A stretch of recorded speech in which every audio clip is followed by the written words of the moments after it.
This episode is sponsored by the HMD Rosetta EQ. Use the code AudioNerds for $10 off at the helpmedevon.com store right now. Hurry. Now, on to your episode. Yo, what's going on, y'all? It's your boy, Devvon Terrell. Welcome to the AudioNerds podcast with AudioNerds like yourself. Please make sure you comment, like, and subscribe. Also, remember, one lucky person in the comment section is going to get that VIP Gold Edition Rosetta EQ or compressor. So leave a good comment with your @ name from Instagram so we can hit you. My name is Devvon Terrell. I'm a Pro Tools user. You know what you also forgot to tell them, What did I forget? That if they become a paywall member, they can get access to such great goodies in the store. True. Templates, mixing sessions, merch. There's so much to be found as an HMD paywall member. Not gonna lie, you're getting better. I'm not gonna lie. I appreciate you holding us down. And I'm starting to like marketing. Okay. I'm starting to like it. You starting to like marketing? Okay. Starting to like I it. appreciate that. Shout out. Hey, man. To the left from me, please state your DAW also, sir. It's 12 as usual. You know what it is. We all hate when you say that very much. I'm sorry. We're We don't know. We're waiting for 13 so we can get that phrase out the way. Okay. What's the 13's DAW not coming called? for the next 17 years. I know, right? We're gonna be our kids gonna be in college by the time 13 and you're come still out. not going to get stem bouncing. What is your name, sir? I'm the representative of the greatest DAW ever. I know there's gonna be a Pro Tools episode, but hey man. FL Gene, L Gene. Okay. Double FL entendre, Gene. don't even I like ask that me you acknowledge that I like this is that. going to be a Pro Tools episode because now I know they're like, what are you talking about? man. So, I feel like they know how to read, so maybe the title they kind of spoiled it. Dan, I'm not going to lie. That'd be the one We thing be that give spoiling away the a guess. titles. My fault, OG, because I'm definitely going to put his name in the title. So, Hey man, it be happening. before we even get there, okay. how you been, man? How I been? Yeah, it looks different here. Like I don't know, man. Wow, you've been checking on me. No one ever asks me like how I've been. And stuff like Anyways, that. Courtney, how you been, bro? All right, Pretty see? good, but you're right. We in a brand new just doesn't place. What is care. this? We somewhere different, man. Like it's strange. Yes. So you know the vibes. Anytime you see us in a different space from the usual, then you can already assume that we have a very special guest. Today's special guest is actually someone from my alma mater, someone that I have always wanted on this podcast from the very beginning of the conception of this thing. Someone that y'all have been asking for in the comment section like crazy. Someone that at this point I'm like, it's crazy that we haven't had him on.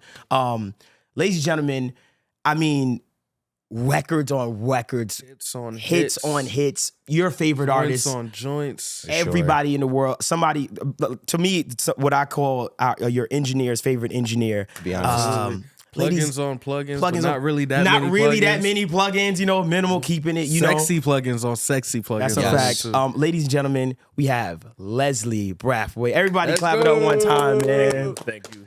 Les, man. Yeah, so how are you, dog? Man, I'm great. Thank you for having me. Great to be here. The audio Hey, man. nerds. I'm Glad an to audio have you. nerd, so I love it. Bro, Hey. we was talking about that a lot. We was talking about you're one of those engineers that really give it up, like as far as like just information and stuff like that. Like I've watched so much of your content, your videos, and the whole nine for years. So I just appreciate it. And even just like seminars like at Full Sail. Like I remember early in the day when I could watch you and stuff like that. So yeah, Full Sail alums, myself and him. Facts. Yeah, you know the Full vibes. Sail. Full Full Sail in the Sail. building. Full Sail. So one question we always ask everybody, the first thing we say is, what was your DAW journey? So you can tell us if it wasn't a DAW, if you started obviously on tape, whatever, and then go down the line of how you landed in the DAW you use today. So, very first experience with audio was a Fostex 4-track joint where I used to like re-record on another track and then re-record on another track and try to hook two of them up together and push play at the same time. Right. Then I elevated to, at that point it was still analog, so I had like 8-track tape machines. I had like the reel-to-reel tape machines. Right. Then I went to Full Sail in 1991, graduated in 92. That's wild.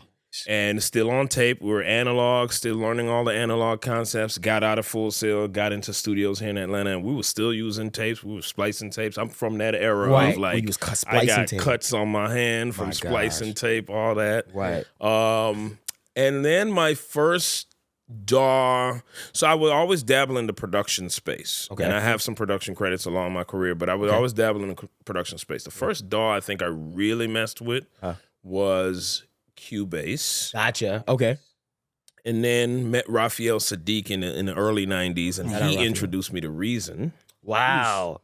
And then people had this early Reason journey, like a lot Yeah, of people because did. you know what was cool about Reason, and not to get too far into it right now, but what was cool about Reason is it had such a practical application of you can see the wires going from this thing to that thing. Yeah. Gotcha. And so a lot of us are tactile, a lot of us like to kind of see a thing represented. Right. And it's actually the reason why personal computing took off, because of the GUI, the way they were able to understand that windows and clicking on a thing and opening a thing, that visual stimulation to our creative brains makes sense. So Reason was one of those things where when you can see the wire going from the thing to thing, You got it. You understood signal flow. Yeah. You saw the signal flowing. Right. So I think that's the thing about Reason that was so appealing and so easy to understand. Right.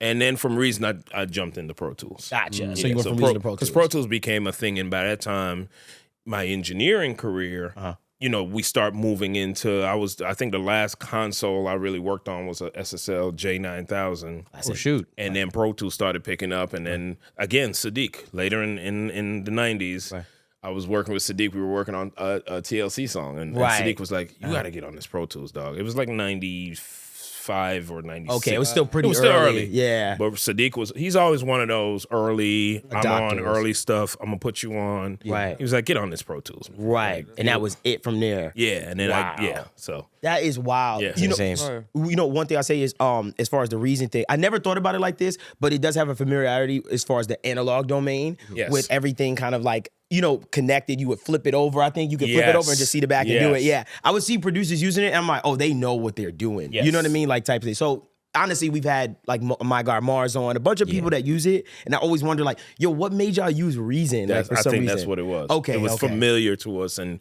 it felt like you were hooking up your gear, and yeah. And it was that familiarity And that it kind looked, of did. it looked dope. It was And- cool. And we'll get into I have a real personal quirk, and I think I heard y'all talking about it yesterday, but I have a personal quirk with like, I can't use things in life on a computer, in a real space, in a virtual space. I can't use things that don't aesthetically please me. Understood. I wish we had a soundboard. I'd hit all the bomb of like, He is like, he is obsessed with like, Yeah. he's like, yo, it's fire, but it don't look nice. I remember you said that, and I was like, Oh my- yes. yeah. I was like, we are kindred spirits. We are kindred Yes. Yes. He's like, I feel that. Yes. No, a lot of Absolutely. these plugins be ugly. That's why I hate Ableton so much. oh, he hates our Ableton. Yo. Seriously, it looks like a computing Me device. Like it and looks Don like Cannon accounting. have this conversation at least once a week. About Ableton and like, y'all just don't like the look of Ableton. Absolutely. He's absolutely. We can customize the look, guys. It doesn't have to stay looking like an Excel spreadsheet. It looks like accounting.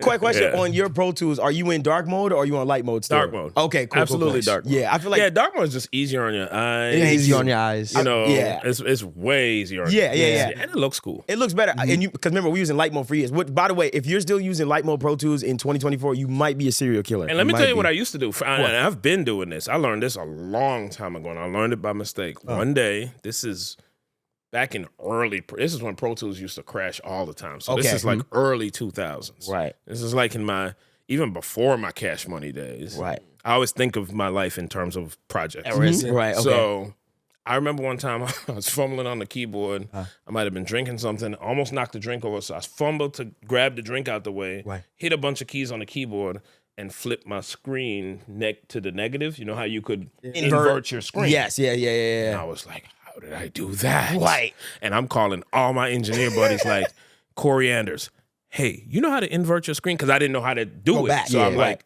and then I called Miles Walker. You know how to invert your... I'm calling all my engineer buddies. And finally, I think somebody I called was like, yeah, you hit X, da-da-da. And I was like, oh, it was like some of the function keys. Right. And I was like, ew. So since then, until dark mode came out, I always worked inverted. Wow. So that's you was hard. working with an inverted screen. So people would walk in. I've had artists. I remember one time I was working with Pink. She walked in and she looked at my screen. She was like, oh, you're one of those. You live in the negative. No, that's a thing. Like that's a Yeah. real thing. Like people Yeah. used to say that Because it was easier on my eyes. For sure. And it Yeah. looked crazy because some of the things that were inverted looked a little Wonky. a little too like fluorescent. It Oh, was, right. it was Absolutely. too cyberpunk. Right. Yeah. But it worked for me, and I actually liked it. Right. Understood. I know you're a gamer too. Like you hearing you say cyberpunk, I'm like, yeah, he's a gamer. OD. Absolute game. Yeah, for sure. Warzone every night. I know. Like Come see me. Yep. Let's yep. go. See Yo, me. peep his streams, by the way. Like Let's 1v1 me. yeah, Let's come go. see me. Like for sure. He mixed a Beyonce record, then he's going to play Warzone OD every night. I have watched so much of your Mix with the Masters, all your content and stuff like that. One thing I want to throw at you or just ask you is, what is your obsession with the number 4,237? Like on your deessers, on a bunch of your stuff, what is your obsession with that number? Obviously, I know there's a technical reason, but what is that? Like, what is that whole thing? Like, You know what it is? I have these little quirky things. okay. One of them being, and I think I might have like a disorder. It's funny, my wife is a therapist. Oh, wow. And I asked about this one. She's a psychologist, therapist, doctor, the whole nine. And I was like, babe, what's up with this thing that I have? She was like, babe, you're fine. You're not obsessive compulsive. Okay. Because she was like, there would have to be a string of things for me to be obsessive compulsive. Gotcha. However, I do have this thing with numbers, and I've always had a relationship with numbers in a weird way, and everything I do, or most things I do, I know this is gonna sound weird. I'm just letting y'all know I'm really weird. Everything I do when it associates with numbers that I can control, I usually have to end it with a 7.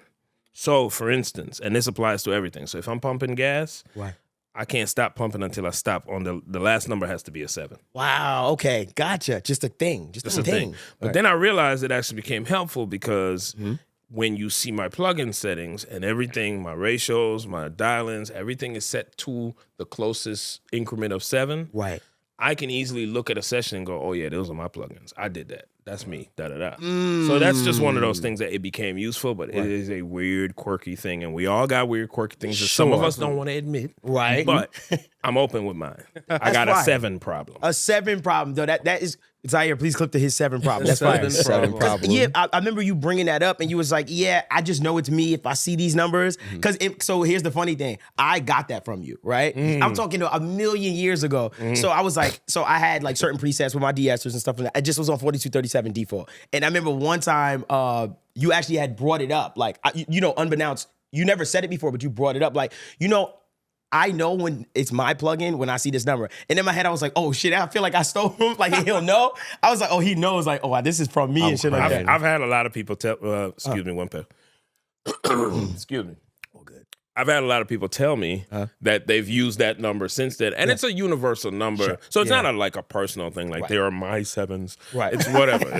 But it's a pretty, and I like that number because as I was dialing in frequencies on deessers, I noticed over the years, 4237 is usually the frequency that most people's S's land on. Yeah. Gotcha. It works for me. And I'm one of those, if it ain't broke, we ain't got to try to fix it. Yeah. We ain't got to keep trying to dial in. 4237 has worked for years. Right. So that's kind of like your that range that you just kind of like deal with you find that S's and T's kind of land in that I found it to work, and it's worked on quite a few albums. I've seen it. Quite a few Diamond albums. You know what I mean? Like I'm like, it's working. Right. We ain't gotta keep messing with that. Seeing you do that, like I said, like I stuck to it too. Like you know what I mean? I'll be like, yo, I don't know why, but it just works. It works. It's a just frequency works, that works for sure.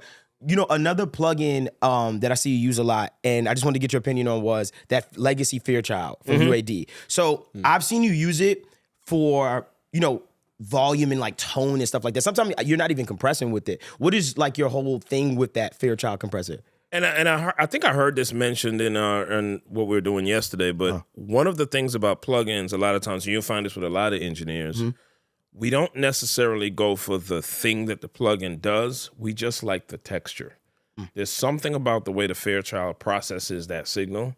It gives it a certain texture and character. And sometimes it's hard to describe. And a lot of times I just throw a plugin on there, like the texture. I don't even mess with some of the settings, and I'm cool. And it's a texture thing with the Fairchild. And it's a familiar texture because I actually used to use the physical Fairchild. Yep. Right. And that's why I kind of like the legacy plugins too, because the legacy ones are the ones that represent the actual piece of gear. Gotcha. The newer ones, I think those pieces of gear exist, but I've never seen a Fairchild that looks like the newer Fairchild. Right. I've always seen the ones that look like the legacy. Right. So just a brain familiarity. Got you with the whole thing. I heard you bring that up too with the legacy stuff. You was like, I like to use the legacy. Like there's that little moment, but I was like, damn, I wanted to ask him like, oh, so like, what did you notice about the legacy stuff versus it's not a sonic thing. Gotcha. I don't go, excuse me, sorry. I typically don't go that deep in like, oh my God, the sonics of a thing is 0.1 to the ohms of the, I'm not that deep. Gotcha. Right. A lot of times I be having the dumbest reason for liking a thing because it looks cool. Right. It looks cool. Yeah, Does it look and the other reason I like the legacy plugins as opposed to the newer plugins, they tend to like show a lot of the insides of the plugin on the bottom, and I'll be like, "What's all? I don't want to see all that." I get like, you. Okay, button that thing up. Like, right. Like I don't need all that like type of stuff. Yeah. Okay, cool. Yeah, for sure. Freaking I wanted to also ask him about so you are very, very minimal to me, right? You're so minimal. Like me and Ben was talking on the side. Like when you was talking and you open your session, Ben just whispered, he was like, I don't know how he does that. He's like, there's nothing there. Nothing there. It's a diamond record. He's like, there's nothing there. Like you're very, very minimal. No, and for sure. One thing, shout out my guy Chris Ravens, he was like, he wanted me to ask you. He was like, did it take time for you to become the minimalist, or were you just always like that, like a less is more kind of person, or was there a phase where you were like starting to like really dive in? Because I know you come from an era of the transition of that analog to digital. So obviously, once y'all got access to like plugins, I know we all went crazy, right? So was that transition like you still kept it cool, or were you I'm like? gonna tell you. I'm gonna give you a thing. Okay. So my entire life, in life, I've always been a minimalist. Okay. Always. And I heard Rick Rubin say this one thing a long time ago. I've followed Rick Rubin for years. I've always known who he was. I've always seen things he's done. We can get into the Rick Rubin conversation a little later, but he was actually the first person I ever heard describe and map out the formula for how we consume music today. And this is back in 1994. I read an article. I still have the article. I read an article that Rick Rubin wrote where he was talking about all the things, subscription service. It sounded crazy in the 90s. Right. But for some reason, it was super brilliant to me. Anyway, so I got that article. I was I'll send it to you. Okay, bet. So I was a minimalist my whole life, but in my workflow, I wasn't. And Rick Rubin said this one thing that changed my entire life, and I preach it to this day. He was like, if you approach your work like you approach your life, you will either do better or worse. And then it will be an indicator of the one you need to change. That's a deep cut. When I realized, well, I'm a minimalist. I don't overthink. I don't do a whole lot of X, Y, and Z in life. Right. But I do that with audio, and I'm struggling a little bit. Let me apply that to my workflow. Right. Change my life. Everything. Change straight my up. life. I bring that up because I don't know if I forgot what record it was, and it was the craziest mix with the masters where you mixed the record, you showed your mix, and then you said, now I'm going to use stock plugins. And it was so close. Yes. It was Churchill Downs. Churchill I Downs. did it in Paris. Yeah, it did in Paris, right? Yeah. Yes. Okay. Yeah. So with Churchill, it was the Drake and Jack Harlow record, and I remember you did it. And can I be? Let me say this. Churchill Downs, when it came out, I was like, that sounds amazing. Like, I'm sitting here like, yo, who mixed it? Leslie. I'm like, bet, fire. Then you came out, like, you understand, and I know a lot of people are fans, we love this. When we hear a record that we love, and then we happen to get a breakdown, I'm like, oh my God, bro, everything starts, it's like a movie just came out, and I'm like, bro, I sit there and I'm just like this in my studio, like I'm hearing it right, Yeah. I wanted to actually chime in on that and even add on to, we're in this space, and between what the podcast does, what people like you and Wavy do, and what Leslie, Dave Pensado has been doing for a long time, Ryan and everyone now. Leslie also too, I don't know if anyone realizes it, but he was one of the first in this space as well to also really start like talking about audio from everyone's perspective. I remember watching his Cardi B breakdown when I was in Full Sail. And I remember him going over and just saying, sometimes it's not the most important thing. The settings aren't necessarily the most important things, the exact thing, because Cardi's gonna come in and I might have one compressor on her vocal, but she might like a different type of compressor because of other previous sessions she's been in. So to kind of kind of attack things from that perspective, like, was pretty cool and eye-opening to Yeah, for Absolutely. sure. Yeah, like, you've been in, because that a lot of people as mix engineers, I know that the stigma of the artist hovering over you and stuff like that, or being in the mix session and stuff. Like, do you have those situations where you've had artists come in and like kind of like, give you what they want in the mix and stuff like that? Like, what's that like for you? Yeah. Excuse me, y'all. All good. It's I'm good now. Allergy season. Yeah, it's allergy season. Facts. I'm not sick. Yes, I've had that situation before. Okay. And the thing about it is, a lot of times you realize that there's the surface thing that's happening, and then there's always a thing underneath. And what I mean by that is, I famously I've had that situation with Kanye before. I mixed that record, The Good Life. Oh my God. Kanye comes in the studio. Record. He comes in and he wants to be there. And I typically don't like my clients to be there, but he's Kanye, he can be there, whatever. Right. And I don't tell them they can't come. I just try to nudge them not to come. Yeah. I get you. So he comes. It's just him. Okay. Shows up. He sits down. He listens to it about 3 times. He looked at me. He was like, "This is fire, dog." Like, this is fire. And I knew Kanye from before. I met Kanye when he was doing. A lot of people don't know he produced some records on T.I.'s first album. Oh wow! Yeah. Oh yeah. So we had met. Okay. And because I mixed that whole album, so we had met. Shout out my nigga KP. Facts. Shout out KP. Cooperator. Yeah, facts. Building. Kwan put a lot of money in my pocket. Absolutely. KP is a solid dude. For man. sure. Solid guy. One of the most sure. solid people I've met in the industry. He keeps it real. He's always been a good friend. Love that dude. Right. So he comes in, sits down, listens a few times, and he looks at me. He's like, "Sounds fire, dog. Sounds real fire." He gets up. Goes in the booth. He gets on the phone. Comes back in. Then his wife shows up. At the time, he was married to Kim. Right. His wife shows up. She had about probably 9-10 people with her, and they were about to go to the club. So it's like a mixture of like some of her friends, like male friends. One of them, you could tell he was like the fashion guy or the makeup guy. I can already see it. Yes. And then like some of her girlfriends, they all show up. They come in. He immediately goes into mode. He comes back in. He's like, "Play it for me, dog." And he's head nodding, looking at them, just trying to see their reaction. Feel them out, right? And then he's like, "You know what, Les? Let's break all this down and change all this." He's in orchestration mode. But what I know is, I know he's showing off for his wife and her friends. Gotcha. So I already know this, and this is the skill you have to have as a mix engineer, as the person piloting the plane. Right. You have to understand what you're dealing with. I don't get in my ego when he starts barking orders at me and saying, "Oh, let's turn this up," and "Nah, that don't sound right, da-da-da." Because I know he's putting on a show for his wife. Understood. You see what I'm saying?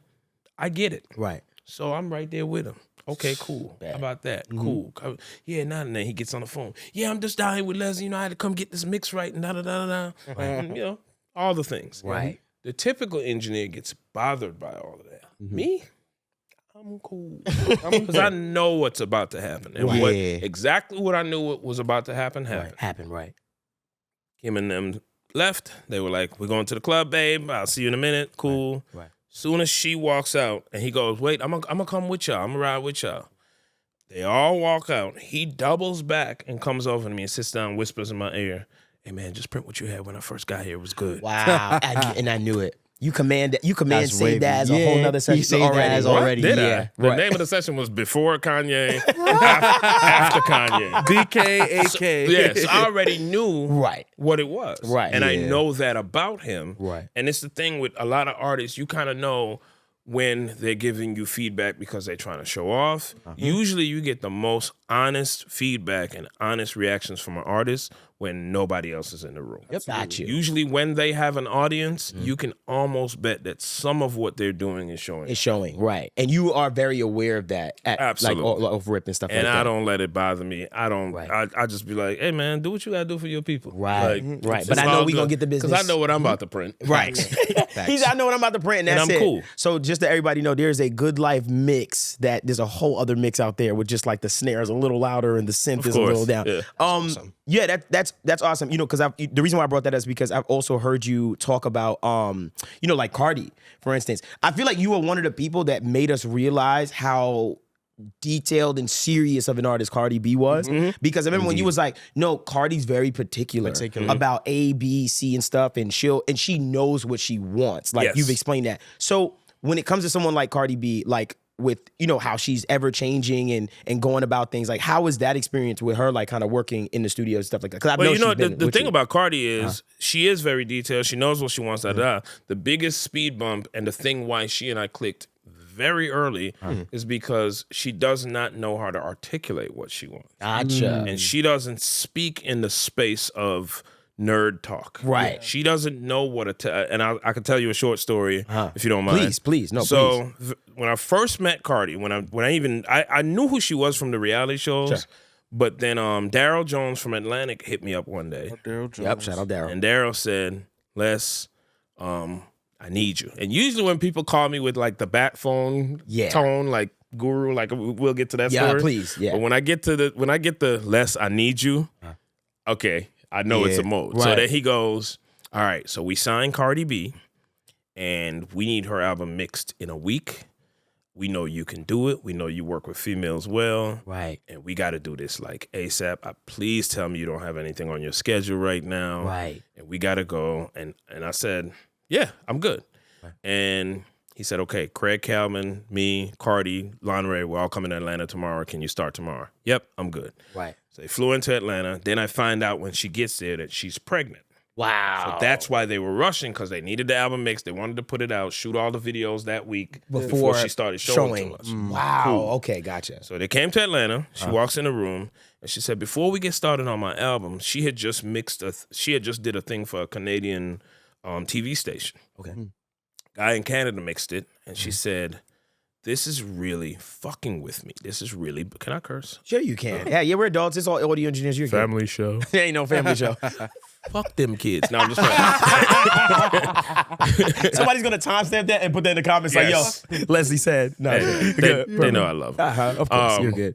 So she comes in and she goes, hey, nice to meet you. Now, this is our first conversation, right? So she walks in. Well, the very first conversation was, and I think this conversation softened up this conversation. Okay. Very first conversation was she walked in, and I can see she was pregnant, but they told me she was pregnant. Right. And she was showing just a little bit. Right. So she walked in. She was like, hey, I'm Cardi. I was like, I'm Leslie. Nice to meet you. I was like, how your pregnancy been? How have you been? How have you been feeling?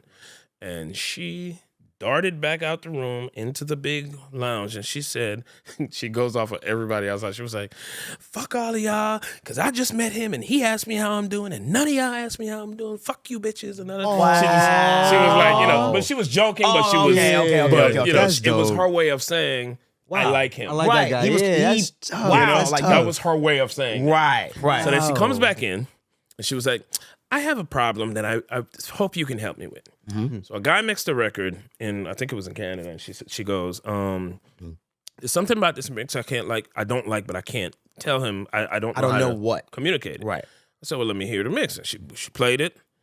And I said, well, what's bothering you about it? Right. And she said, I don't know how to describe it, but it just makes me feel dizzy. Interesting. The minute she said that, and I'd heard the mix, I knew what the problem was. Huh? Called the engineer. I said, Daryl, let me talk to the engineer. I said, hey, dog, there's a sound that sounds like a siren in the record, and it's panning. It's auto panning. Gotcha. I said, all you got to do, don't do anything else. Take off the auto pan, leave everything else how it is, and send it back. Right. He goes, really? I was like, yeah. He sends it back, play it, and she goes, oh my God, what did you do? This sounds amazing. Just told someone what. And so my point was, I figured out in that moment what her communication style was. Yeah. Okay. She doesn't know how to articulate the technical thing. Right. She knows how to tell me how it makes her feel. Right. So my job from that day forward until the end of time is to now know that when she tells me how something makes her feel, right, I have to translate that to what I need, what button I need to push. Technically. Right. By the way, that was how I learned to talk to CARDI. Right. You got to develop a language. Right. Yeah. And know their By the way, that sounds like an amazing Audio Nerds episode. Just like play CARDI a bunch of mixes. And say, CARDI, how does this make you feel? wrong? Yeah. Oh, that's fire. And she was smoking. I feel like she was smoking. Absolutely. Yeah, She'll tell you that's how fire. she'll tell you, and that's literally how she communicates. Right. Yeah. Every song we've ever mixed, if something bothers her, she doesn't know how to say turn down the hi-hat. She'll say, Leslie, it's a thing that's annoying me. It just keeps racking my brain. It's that ching ching ching ching ching. Right. Oh, turn down the hi-hat. Yep. As soon as you heard ching, ching, ching, you're like, oh, I got it. Like it's just racking my brain. And, Right. the hi-hat in the song was very loud. Right. Yeah. So you just she communicates and feels. And so that's the important thing is, and I use that story a lot of times when I'm teaching to communicate the thought or the process of it's important to learn the language of the person that you're dealing with. Right. Exactly. Understand how they communicate. Right. Make things super easy. She knows she don't have to go back and forth with me. Right. All she gotta do is tell me how to make her feel, and I got it. I Right. got you. She like feels like this, like you like, okay, got you. I understand that like that. One thing you have something you want to say? Sir, I wonder, what would you consider is your first hit, and how was that experience for you? Like, whether it was feeling, financially, the price going up, all of that.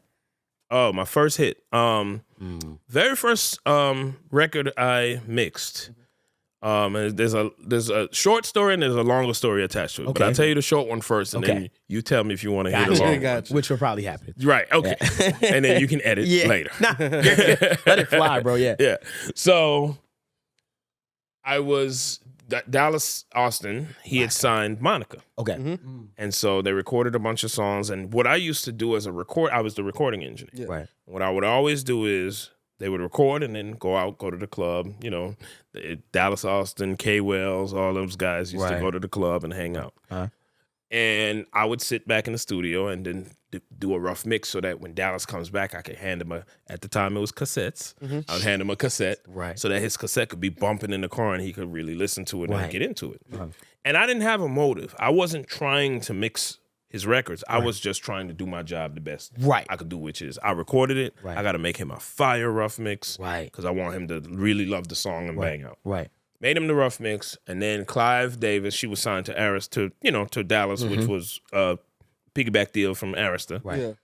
And Clive Davis was heavily involved in the project, and he was like, okay, now we got to get it mixed. This is a hit. We got to send it to Dave Way and all these guys. And I say this with the utmost respect for Dave Way and all the guys that mixed this record. Mike Dean, all these guys were doing it way before me, way better than me at mixing. So this is not a disrespect thing at all. Of course. I just got to Yeah, make yeah. sure that's interpreted right. Sure. Understood. So all these guys took a crack at it, and none of them really captured the essence of what my rough mix captured. So they were on the phone one day, and then they were talking. Now I was in the room, and Clive was on speakerphone, and he says to Dallas, "You know, Dallas, I'm not feeling these mixes. We're not getting to the essence of the rough." Right. He says, "Well, let me ask you something. Who mixed the rough? Was it just you?" Right. And then Dallas goes, "No, Leslie did the rough." And he was like, "Well, can we get Leslie to just print instrumentals and acapellas? And did he save the mix? And can we just run with the rough?" That was my first mix. Wow. It was "Don't Take It Personal." Monica. That's insane. Yeah. Wow. That Yeah. was a rough, you just bodied that rough mix. Yeah, fire. and then Right. that became the thing. Yeah. It Right. became the thing of Dallas understanding, oh, if I have somebody who could capture that essence Good. and we love it, Right. let's just stay with that mix. Right. Sure. So that became a thing. Now, there's a longer story attached to this. Okay. How so? The longer story is, so not only was that the first mix I ever did that was big, Right. but it led to this path of me realizing that I need to stop recording and only mix. Now, here's how it happened. Okay. The transition. So at the time, this is I'm weaving the story into this timeline. So this is before I had decidedly gotten this mix on Monica. Right. So they recorded Monica. I'm doing these rough mixes, and I started doing some of them. Okay. And then Dallas was about to work with Madonna.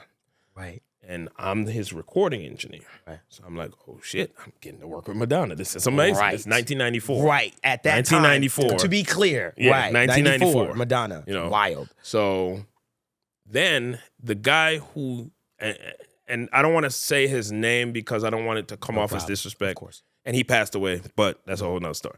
But the engineer at the time who used to mix all of Dallas's records was a huge Madonna fan. Right.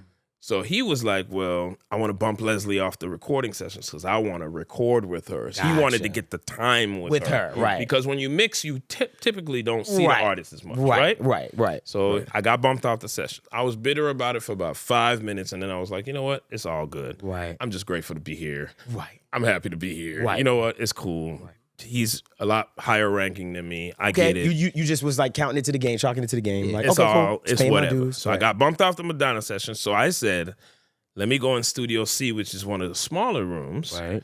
and let me just practice mixing Monica. Let me just practice these rough mixes. Right. So that was what I did my whole time. Whole time Madonna was there, Right. they would be working in the big room.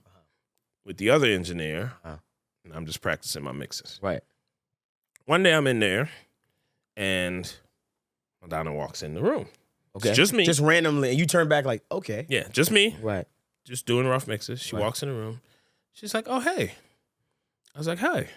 She was like, how are you? And I was like, I'm good. She was like, who are you? And I was like, my name is Leslie. I'm, one of Dallas's engineers. Right. She was like, oh. She was like, I heard your name somewhere. She was like, Dallas probably mentioned you or something. Right. Right? Right. She was like, you mind if I sit in here for a minute? I was like, no, please. And then we start talking. Madonna just said, you might be just like chat. So then Okay. we talked, had a good conversation. Right. She left out. Oh, and she asked me, she was like, well, what are you doing? I was like, well, we record this artist, Monica, who he just signed, and I'm just sitting here doing all the rough mixes, getting them, just getting the mixes right. And da-da-da. Right. So she walks out the room. Okay. Next day, same thing. Right around the same time, she comes in my room. She was like, hello again. I was like, hey. She comes in, she sits down, she had a salad with her. She said, you mind if I eat my lunch in here? So what I realized, what I've soon realized is my little space in my room was her refuge. She used to come in my room to duck off Everybody else. Wow. Right. Because Dallas had 2 big rooms, 2 small rooms. Right. And DARP Studios at the time was that premier studio in Atlanta that everybody was at. Right. It was loopy. There were days when it would literally be Boyz II Men, TLC, ABC, Busta Rhymes, because when Busta left the Leaders of the New, he came down here. ATL, gotcha. To ATL. And Dallas was the one who told him, hey, you got to put hooks in your songs and all this stuff. Wow. Okay. So they would all be hanging around DARP. Right. So DARP was like a fucking animal house almost every day. Right. So my little room Was in the just- C room, I'm just mixing. It's just me. Right. And see, I don't think I was considered the square, but I'm saying nobody's gonna hang out in my room, Right. because I don't drink, I don't smoke, Right. I don't do none of the things that everybody else Right. did. Right. So they just kind of left me alone. They know, like Right. Leslie don't smoke. Let's not even offer him any Right. weed. Just leave him off. Leave him alone. Yeah. Right. So she would come in every day, Clean room. like clockwork, and just sit down and eat her lunch, and we would have all these conversations. Right. Okay, so fast forward. So she goes back to LA. Now it's time to mix the records. So said engineer who was recording with her, Right. he goes back in his room. I'm back with Dallas. We start working on Deborah Cox. So I'm back recording. Okay. And then Madonna calls one day. He has her on speakerphone. A lot of times Dallas would take his calls while I was in the room. It was just Gotcha. me and him. Okay. So he got Madonna on speakerphone. She says, hey, so I'm not really liking how these mixes are coming out. And, I don't know. And then Dallas was like, okay, well, we can figure it out, and I'll get, so-and-so to come in and talk to you and see what, And she was like, wait a minute. So-and-so? And I'm using the word so-and-so in place of his name. Sure. Yeah, of course. She was like, so-and-so? Oh, she was like, oh, no. No. He can't mix my records. He was my recording engineer. That time.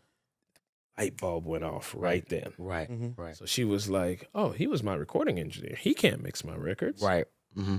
And she was like, well, wait a minute. So what does Leslie do? Because wasn't Leslie the one that, when you sent me the beats to even pick from, wasn't he the one that did the rough mixes on those? Oh, man. And then she was like, and every day I'm walking into Leslie's room and he's mixing your artist. She was like, he should be the one mixing my record. Nice. And I was like, Wow. Nice. I Fact. Shout out understood in Madonna. that moment Right. that her mentality and a lot of artists' mentality was, the guy who records me can't be the one that mixes me because this is very special to you. It's like, I don't want the guy who does general surgery to also do my brain surgery. Understood. I want the dude who only does brain surgery. Yeah. I don't want the guy who also knows how to take out an appendix and deliver a baby and that. No, I want if you're going to operate on my brain, you have had to been doing this for the past 30 years of your life. Right. For sure. Understood. So that's how she's looking at it. Right. And I got it in that moment. Right. And so now, mind you, this is happening. That conversation happened before Clive Davis even said to Dallas, Leslie needs to be the one to mix the Monica record. Oh, wow. Because I'm still getting these Oh, rough so mixes this was right. before that even This is transpired. in that time. Wow. Okay. So then he got, so Dallas is cooking in his brain, like, he got Madonna saying, hey, can I fly Leslie out and we just mix him out here? Right. And then he got Clive Davis, before I go out to Madonna, he got Clive Davis saying to him, well, why don't we just use Leslie's mix for Monica? So now in his brain, I'm starting to develop as a mixer. Right. It's You like, see what I'm oh, I saying? got to mix. I feel like for him, he's like, oh, I got to mix. Oh, yeah, I got to mix guy. Right. Yeah. Right. And then Deborah Cox, we start working with Deborah. Right. in Atlanta, I'm out in LA with Madonna mixing, and people are walking in the session. Deborah walks in the session, says hi to Madonna. It's like, oh, Leslie, what you doing here? Oh, I'm mixing Madonna's records. Baby Freaks walks in to say hi to Madonna. Les, what's going on? Because, I know That's Face wavy. from Atlanta. Right. Oh, you out here mixing Madonna? Oh, wait.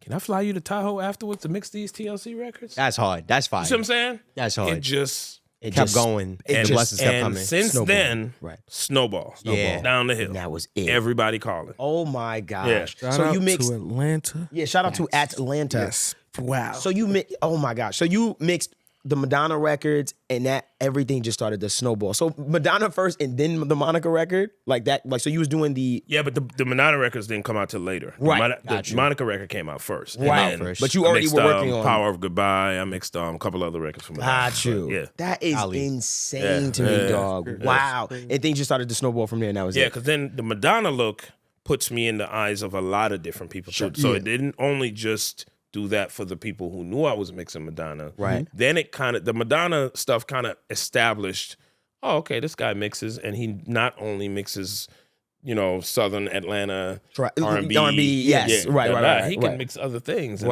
Right. So that led to these conversations that I was having later in my career. Right. And, and then, so I would say that moment for sure was a pivotal moment. And then I think the most pivotal group that I've mixed in my career that really influenced how I got a lot of work was OUTKAST. And shout out to KP. Oh wow. KP was always the person putting me in those spaces. But Wow. OUTKAST was a different thing. You feel like that project or like that relationship just kind of OD. Like and set you on it's a fire. very complex relationship because so my career kind of took a trajectory with them. Like on their first album, I was a recording engineer. Okay. On the second album, I mixed on ATL I mixed two or three songs. Right. So by the time we get to Stankonia, I mixed the whole Stankonia album. Wow. Neil Pogue also mixed a lot of their records Yes, too. sir. Right. I knew Wow. But on Stankonia, I mixed the whole Stankonia thing. album. Wow. With the exception of maybe one song. Neil mixed like one, but I mixed the whole Stankonia. Right. God. So that trajectory too. But the coolest thing about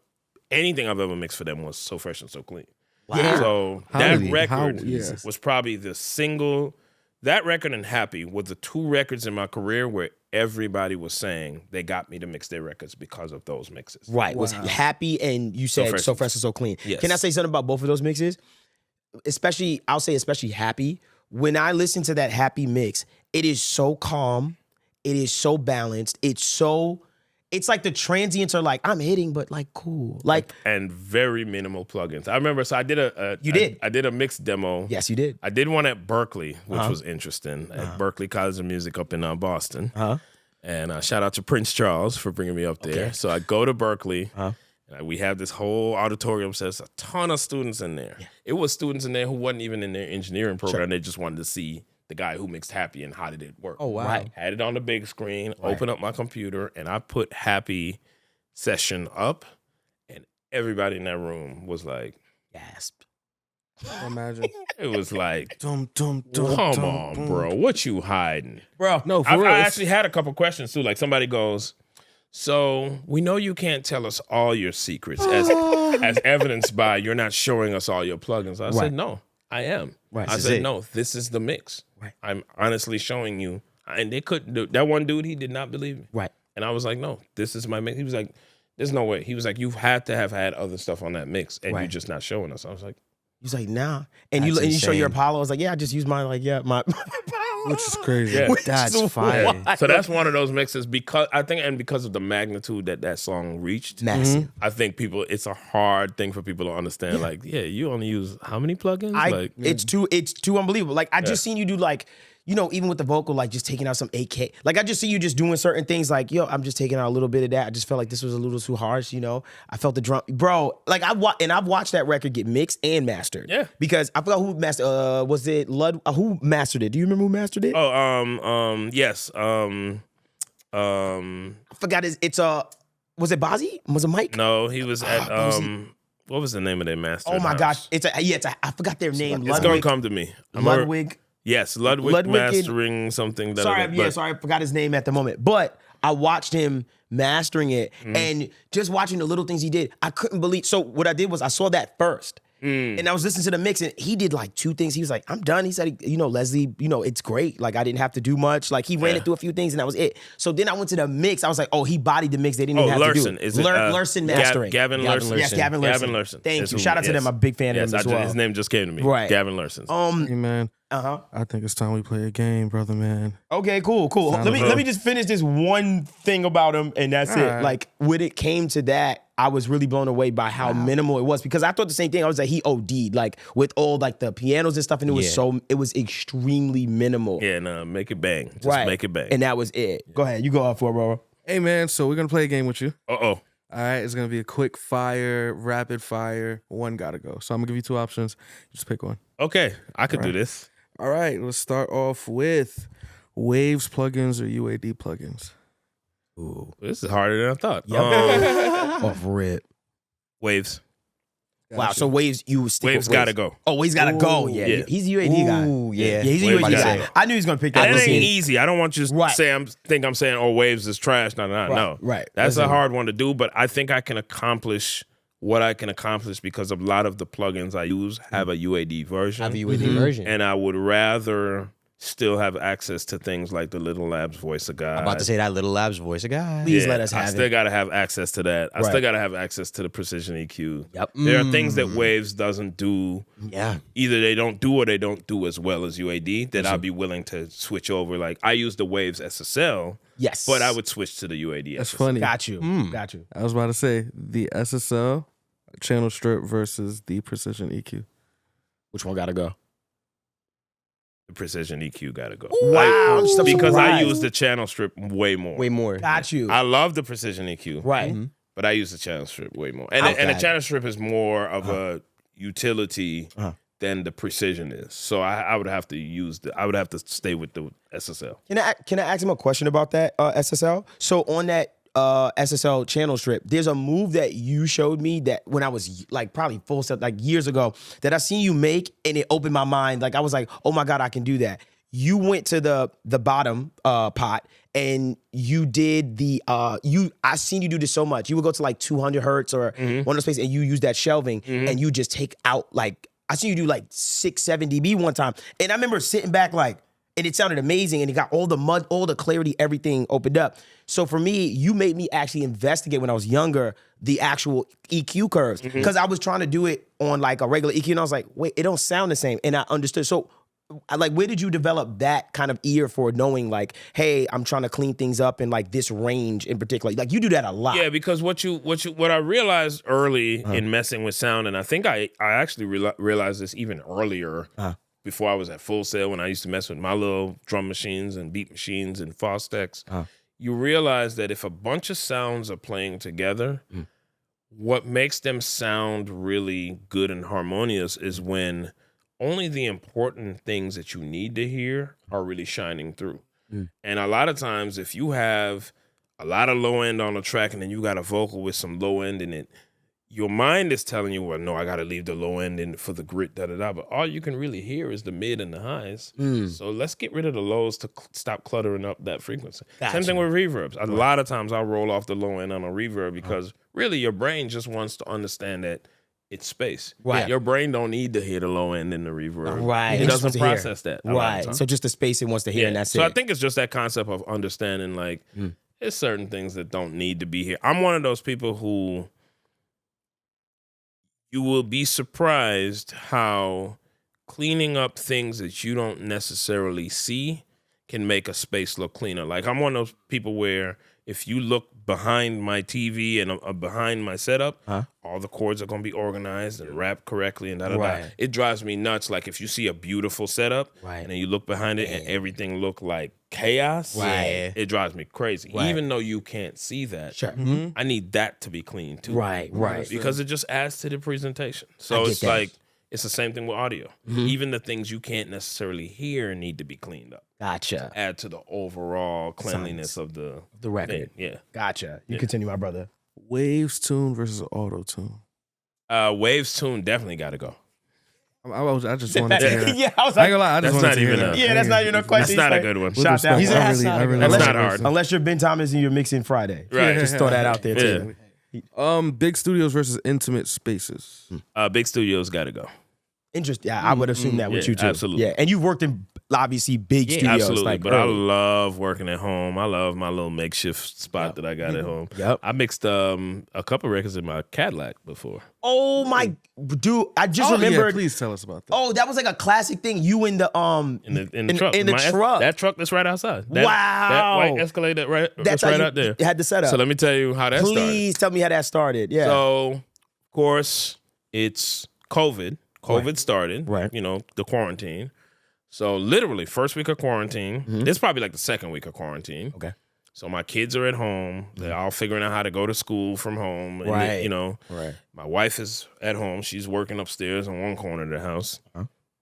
And I'm like, I got this makeshift room that I turned. So like, you know, you in Georgia, you walk into most houses or most traditional houses, you walk in, there's like a den office area to the left and a dining room that kind of emulates that space. Right. And then, you know, da-da-da. So that's kind of how our house is set up. So I took over that little den office area, Right. put up some sound curtains because the doors are really wide. It, Okay. it doesn't really have, you know, doors you can close. So I Right. put up some sound curtains. I ordered some sound curtains, Uh-huh. put them up, made it my little space. Craig Calvin calls me, head of Atlantic, and goes, "Hey, Les, I think we got a single for CARDI. This the one. I think this record is amazing. Right. We're going to run with this record. How soon can you mix it?" He was like, "I know it's COVID. I know you can't get into the studio, but can you do it at home?" Right. And I was like, "I can absolutely do it at home. I'm set up. I'm ready to go." Right. He sends me the record. I start playing the record, and I'm like, it's WAP. Oh my gosh. So I'm like, I can't mix this record in this house. Oh, you kids. My girls are. Right. And at the time, my girls were 11 and 8. That is Yeah, the worst I record see. to So play. I'm like, right, right. I see. And I got 2 girls. So I'm like, Yeah. how am I going to mix this record at the house? So I started going, this is going to have to be a headphone mix. Right. But I wasn't happy about that because I knew it needed to It knock. needed to, and it does, right? I was like, you know, we always listen to our records in the car. And I started looking at my brain, started doing that like mad scientist shit. And I'm like, I'm like looking at the focals and looking at and I'm like, I think these can fit in my car. And then I could just run an extension cord in there. I can power those. I can sit on the laptop. Right. I started calculating. So I was like, you know what? Fuck it. Let me go try it. Right. So I backed the car out of the garage a little bit, ran some power in there. So in the Cadillac, I have the extended Cadillac. So the second row is the captain's chairs that can fold down. Right. Yes, So sir. I Shout out. folded them down, Right. put some cushions on those, and put the speakers on those. And then I crawled in to sit in the back seat in the third row Yeah. between the speakers. And I sat there and I was like, oh, this is comfortable. I was like, this works. This is comfortable. Right. And then I was like looking at the space between the captain's chairs because the captain's chairs has a little space. Right. I could fit my sub in here. This is wavy. Oh I my could fit my gosh. sub in here. Right. Okay. Wavy. All right. So I put the sub in there. Right. Oh wow. And then I had like a little desk, you know, the little trays that you may sit on the couch to eat your food Yeah. with. Yeah. I was like, hey, babe, can I borrow your little couch tray? One sec. You know, and my Right. wife was like, whatever. Right. Okay. Right. So I go, set up my little laptop, Right. Apollo, sub, speakers, da-da-da. Everything's powered. Got a power strip. Right. Got the power running out the car. The car is on, so I can have some AC, and I'm backed out of the garage. That's important. Don't do this while you in the garage. Yeah. You'll kill everybody. Exactly. Um, Carbon monoxide is real. Right? Right. And then I tested it out, and I was like, and cars are cool spaces because they are designed with acoustics in mind. Sure. Like, Yeah. Sure. You know, and there's no super parallel spaces in the car. All the windows are curved a little bit. Right. The ceiling is even treated. Right. It actually sounds really good in there. So Right. I was like, oh, I can get a good sound. Right. And so I started cranking it up. So I said, well, let me bump it as loud as I would possibly bump it, and let me go outside and see how loud it is. Right. Bump it, close the door, go outside. You can barely hear anything because the other thing is, typically, if you're working off the car system and bumping, you can hear a lot of rumble, Right. da-da-da. The low end. Right. But with the focals, they're not attached to the vehicle. Yeah. Right. So They're isolated because they're inside. sitting on cushions. right. Inside the And then the sub is sitting on the floor, but I had it on a blanket. Right. Ah. And so they're isolated to a Right. point where when you crank it all the way up and then you go outside and slam the door, you can barely hear what I'm working on. You can barely hear anything. You can't hear no vocals, da-da-da. Right. So this became my COVID office. I literally, every day I'd be out in my truck. I'd start my truck. It's funny, my neighbor came over and she was like, what are you doing? I was like... You know, and it's like funny explaining during COVID, before COVID, we knew like some of our neighbors would say hi to that. Right. Yeah. During COVID, we got to know all our neighbors. You like, know it. Everything was like a cookout every night. Yep. They came over. They were like, "Oh, so you mix Cardi B? You mix?" They didn't even know what I did. Exactly. Yeah. I And now bet. they're like, you know, so now it's like a fucking crowd at my house. Yeah, every they're night. like, hey, what you doing? What you working on what next, you working on Leslie? tonight? Yeah. Da-da-da. I like to say. So I would mix in the truck. So I mixed WAP in the truck. I mixed Jack Harlow's What's Poppin' in the truck. Wow. And I also mixed, and this was cool. During COVID, I got a call from David Guetta. And he was like, and this is my first time talking to him, meeting him. And he was like, hey, man, I'm working on this Rita Ora album and I want you to mix it and da-da-da. So I mixed Rita Ora in the truck as well. In the truck, the whole And ladies- thing in the truck. The Ladies and first song he gentlemen- sent me was a Rita Ora and Gunna record. Holy. And I mixed it. Wow. Ladies and gentlemen, this is why the Cadillac Escalade is the premier car. Facts. He loves that facts. car. Bro, The you mixing don't understand. genius. That's been why- my dream. Bruh, we kindred tapped spirits, in, bro. bro. Y'all don't We like tapped ugly in, bro. plugins. Y'all like Yeah. Cadillacs. Like Yeah. what? And Yeah. he got the extended. I'm like, Oh, oh, you yeah. got the president. And I'm about to Come get the on. new one. I'm about to get the 2025 one. Here we go. Like Leave is like, oh, Crazy. Yeah. that Crazy. is He gonna have crazy. it with the, he gonna have it with the CL1B built in. I'm trying Facts. to Yeah, see facts. Yo, imagine. I need you to just build drop it. down. Have Yeah, rack nah. spaces on the But side. it turned out to be such a cool space to work because Yeah. it became like my little office. Okay. I was kind of out of the house, but still in the house. Yeah. Right, It was right. dope. And the girls can hear what I was working on. Right. And then it became cool too because then my wife would come in there sometimes and she'll get in the front seat and just hang chill. out with me. Right. We'd be in there talking. We can have our private conversation. The girls ain't in our Right, business. right. It was actually pretty fire for I a feel while. like you put up a picture. I don't know if you put up a picture or something like that. Yeah, you I did, got right? I'll send y'all a picture too for the Because I feel like pod. I've seen you like play, like what you call it, Zaire. Make sure you find the pictures and put them up and stuff like that. Yeah. You I know, wonder, does your family ever like react to a record that you either didn't tell them you mixed, like a WAP or something like that? You know what's so funny? So there were stages in my daughter's lives that certain things mattered. Like when I was mixing Happy, they were at the age where that mattered to them. So that was a big deal, especially to my oldest. That was a big deal to her. right. And there are things that just are super benign to them and it blows people's minds. So I'm gonna give you an example. So I was talking to this lady that I do some contract work for, you know, with playlists and all this stuff, right? So she's talking to me and my daughter comes in and she walked in while I was on the Zoom and I was like, I put my hand up to say ho. And then she was like, oh, sorry, Daddy. Is that Beyonce? And I was like, no. It's my friend Christine. And then she heard it and she goes, your daughter just casually asked you if you're Zooming with Beyonce. Like, I was like, what kind of household do you live Right. in? What is that? Right. What is that? And I was like, yeah, she's walked in on Zooms with Beyonce before. She's walked in on Zooms with, you know, with people I'm working with. Right. So it's weird because to them, they have a certain, they're kind of immune to being starstruck. They know who Beyonce is. Sure. They know who, and they do get excited with certain projects. Right. But they're kind of like, it's been such a part of their lives Right. that it's more about a song. It's more about when they like a song. So I'm going to give you an example. Okay. So the other day, I'm mixing Meg in the house, Meg Thee Stallion. I'm mixing the Mamushi record. Okay. And every one of my my two daughters and my wife, they walk by while I'm mixing it. They poke their head and they're like, what are you mixing? A Japanese artist? Who is this? Da-da-da. And I was like, this is Meg Thee Stallion. And my 12-year-old was like, oh, this is Meg? She was like, oh, okay, but it's weird. I can't understand what he's saying. Da-da-da. Right. So they kind of halfway clowning the song. Right. A couple weeks later, song comes out, TikTok sensation, da-da-da. So just a week ago, my 12-year-old comes back to me. She was like, Daddy, you mixed a hit. You ate. And the term they use, the kids these days, the zillennials. She was like, Daddy, you ate with that one. You ate that with that one? No crumbs. Left no crumbs.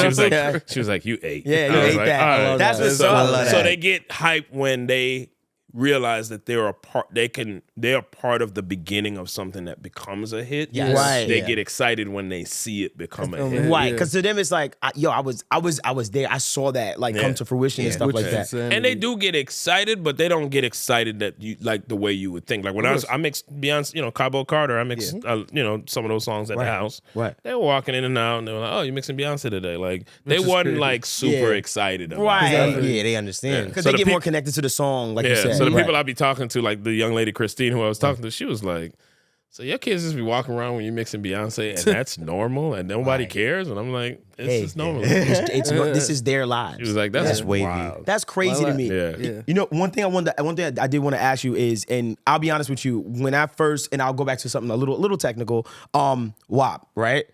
When I first heard that, I remember being in my car and listening to the low end of it, and I was just like it was different. Like, I'm gonna be honest, it was mad different for me. Like when I listened, I was like, it was hitting so odd to me, and I was just like, yo, this shit is hitting mad different, and it became my reference. Like that started to become my low end reference. Did you do any breakdowns on that by any chance? I think I did a WAP breakdown think you somewhere did. in my life. Yeah, I maybe was- in Mixed with the Masters, maybe. Yeah, I think it was mixed with the Probably. Masters. I was so hyped to see it. One thing I wanted to ask you, as far as that low end and stuff like that, how did you get that like kick and bass that 808 relationship like that? Because it's, And you know it's sick. what's a trip is that kick in 808 is kind of sloppy to begin with. It's a sloppy relationship. Yes. And I left it that way. I was like, because the other thing we got to remember, and Guru and I talk about this all the time, me and some of my other colleagues, is hip hop is sloppy. Right. Hip hop is a sloppy art. It's not supposed to be perfect. Right. All the drums ain't supposed to be tuned and all this rock and roll types. Right. Nah, it's supposed to sound a little sloppy. And Right. It's supposed to have an 808 that sound a little off with the kick, and it sound a little weird and a little muddy and a little distorted. And, that's because the WAP kick was the 808 was actually distorted. It was distorted. Yeah. Wow. On the print. On the print. It was It was printed distorted. Yeah. Right. And I was like, let's run with it. I love it. Wow. Because the producer at first was like, they hit me up and they was like, yo, if you got to clean it up, I'm cool. I was like, man, this shit sound banging. We gonna run with the sloppy shit. Right. Say that. You know, and I want to say this too. One of the coolest moments, I have this moment all the time. One of the coolest moments that I have, and I specifically remembered it with WAP.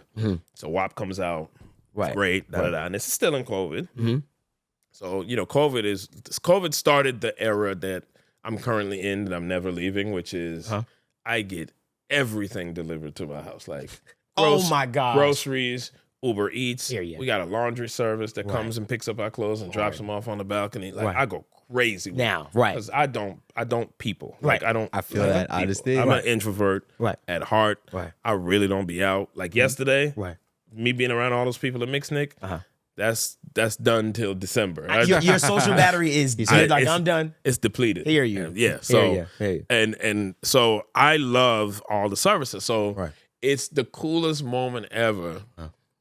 Few weeks after WAP is blowing up, my Uber Eats driver pulls up and she's banging WAP. Like, I'm talking about WAP is coming bleeding out of her car. Right. And it's funny, I'm like, This is she the house. don't even know. This is the house You that it was don't mixing. even- That's the Wild. funniest and That gotta coolest be. feeling to me. Like, Right, Sure. I'll be sitting next to. I remember one time I was sitting next to somebody on a plane, and her phone rang, and it was the happy ringtone, and she was like, "Oh, I'm sorry, my stuff's so loud." She was like, "That's my favorite song," and I was sitting there going, "She don't even know." The guy that don't mixed even it. know. You know, for you, That's you hear the fire. ringtone, you probably like, oh, it's banging on her phone. Like, all right, I Yes, did that. it is. Like, you know, Banging on like, her phone. My daughter is always like, "Daddy, why don't you say something?" I'm like, "No, it's fun when you just don't tell them." so much Yeah, fun. it's fun It's when you fun just when be like, people don't "Oh, know." she Right. don't even know." Right. Yeah. Because that 1% of people like us that see you and know, it's just, you know what I mean? You know, we know it on such a deep level and we appreciate it so much. So it's just fun to watch. You got any one more one gotta Oh, go? yeah, I got one more, man. Okay, I knew you Okay. did. Yeah, It's yeah, not yeah. really one gotta go. Okay. But if you had to sacrifice one, not fully, but to an extent, do you sacrifice your workflow, harder workflow, or do you sacrifice Sonics? Workflow. Hmm. Never Sonics. sacrifice the Sonics. Gotcha. Understood. So Sonics would be paramount for you and stuff like that. It gotta bang. Got you. Gotta bang. Yeah, I don't especially care with what you. I gotta go through to make it bang. Right. It gotta bang. Sacrifice the workflow. Got you. I love that. Yeah. Perfect. You mind if I ask something? Absolutely. I do not So mind. obviously, this conversation and all the stuff that we already know about you, from WAP to Churchill Downs to Waterfall to EXO tour life, what record have you mixed? Do you think that you've learned the most from? What was the most challenging for you, and just the one that kind of like got you to that next level of like, oh, okay, now I feel like I could tackle anything. Ooh, that is a great question. Like that confidence record, like you was like, I got it. Now that there's a couple of different answers there. Okay. Because so let's start, because the confidence piece Maybe a little different. is different from the record I learned the most from. Okay, I'd rather. And I'll let's hear that. explain. I can do both. Sure, I'll yeah, explain. good. Okay, cool. So the confidence piece was really, and I know this is gonna sound crazy because it came rather later in my career, but the confidence piece was so fresh and so clean. And what I mean by that is, it's one thing when you mix a record and you know you did a good job, and you know everybody who had to approve the record, KP and the guys from OUTKAST and they loved it, and they're also attached to their art and they want it to sound good, Right. But when you got a string of people telling you, oh, I wanted you to mix my record because of that mix, that's a different confidence piece. Yeah. Okay. And it's and it's not only the fact that it was a string of people, it's the caliber of people. Like I mixed 2 songs on Cher's Farewell Tour album. Wow. Okay. She came to Atlanta. We go to a baseball game. And we were talking, and I said, man, what made you call me? Like, I was so confused as to Right. You was like, what She was was it? like, you mix so fresh and so clean. And of course, I'm sitting here going to myself, saying to myself, Cher listens to OUTKAST? Like, that was the first thing that had me fucked up. So I couldn't even get past that. Right. But those kind of moments when you have Cher, a legend like Cher, going, you did an OUTKAST mix that I loved, Right. that I wanted you to mix my record. Right. Or Mary J. Blige, I mixed some records on. I mixed probably half the No More Drama album. Right. Okay. And Missy Elliott, a lot of people don't know, she produced some songs on that. Gotcha. Okay. And so I mixed Missy's songs on a couple other songs. And me and Mary were at Electric Lady in New York, and we were talking, and just happened to talk, and she goes, I was like, what made you, call me to mix this record, like to mix your album? Like, what made you come find me? Da-da-da. She was like, duh, it's so fresh and so clean. Like, Wow. she was like, you bodied that mix. I had to get you to mix my stuff. Right. So that confidence piece really came from when I mixed a record that everybody, it's like you feel seen Right. in that moment. Understood. And you're like, right. Wow. Because they had to look up. Yes. Because you know how serious it is, like to hear a record and go, who did that? You know what I mean? And it's very few records like that give me the dog, who did that? So I understand where that might come from, like with you and stuff like that. What'd you say? Do you and this is not even a question for real. Do you know what you would do in like a engineers versus, bro? Oh my, I've been thinking about Come that. out the gate with Bobby V, and then hit him with fucking wife and I will Lucci. tell you, it depends on who I'm going up against. I will lose that versus stuff. Nah. I'm telling you, Hey. there's some cats that are out Oh, there. yeah. I understand. I'm telling you, and this is not me being humble or modest. I'm telling you right now, if I go in a versus with Serban, I'm losing. Okay, so If I go in a versus Service with chicken. let me see who else. Manny Marroquin, I'm losing. Greg Wells, I'm losing. Legend. And again, I'm not just saying this to be No, no, nice no, and sure. because No, they're my I friends. understand. This is Right, okay. Yeah, this We is the just facts being of what you very know. Yeah. honest and objective and open. Put Serban's Listen, career up against mine, I don't stand a chance. Bro, looking at Serban shit, goes crazy. Serban Y'all is around the insane. same era for the most, because he was I with look up to him. He Like, he was- goes crazy. nuts. And Yeah. you know one thing I say about Serban, very secret. Like Oh. everything is like I You know what's it's funny? hard to I've find never stuff. even met him. I've spoken to him. You've never met him? We've emailed. We've talked on the phone. Right. We've Zoomed. All these things. But Right, I've never never met physically met him in person. You've never met him. Oh, we had never seen I'm like, him. he don't come out. He don't come out. He don't come out. Yo, And I'm not the only person that said that. Oh, no. So many people be like, bro, I never met Serban. I would have at least thought, I was like, maybe Leslie's met him. You know, he's, like he's one of the living GOAT gods, like as far as mixing is concerned. Right. That dude, he's a mystery. crazy. Oh yeah. Devvon, I don't even know what Crazy. he looks like. We are never getting him on this cast. And I could even I'm go, kidding. I can go left Put a on TV this box on the topic seat. where you can put me up against people who would say, and have told me, oh, they look up to me and da-da-da, but this is a young lady out of London. Her name is Manon Grandjean. And if you don't know her, look her up, Manon Grandjean. She might body me. Wow. She might body me Gotcha. in a verse. In the verses. I understand. Because she mixes all the stuff that I absolutely love. There's an artist out of London. His name is Dave. Oh yeah, Dave, he was Dave on is Top like- Boy, by the way, for people that didn't know. Like he was an actor Dave was the also. guy, He yeah. only has 2 albums, and they are probably my 2 favorite albums, hip hop wise. Not of all time, because then we have to talk about De La Soul, 3 Feet High and Rising. We have to talk about Tribe Called Quest, right. I knew he was Low gonna End say that. Theory. Right. But Dave, those 2 albums are impeccable, and she mixed them.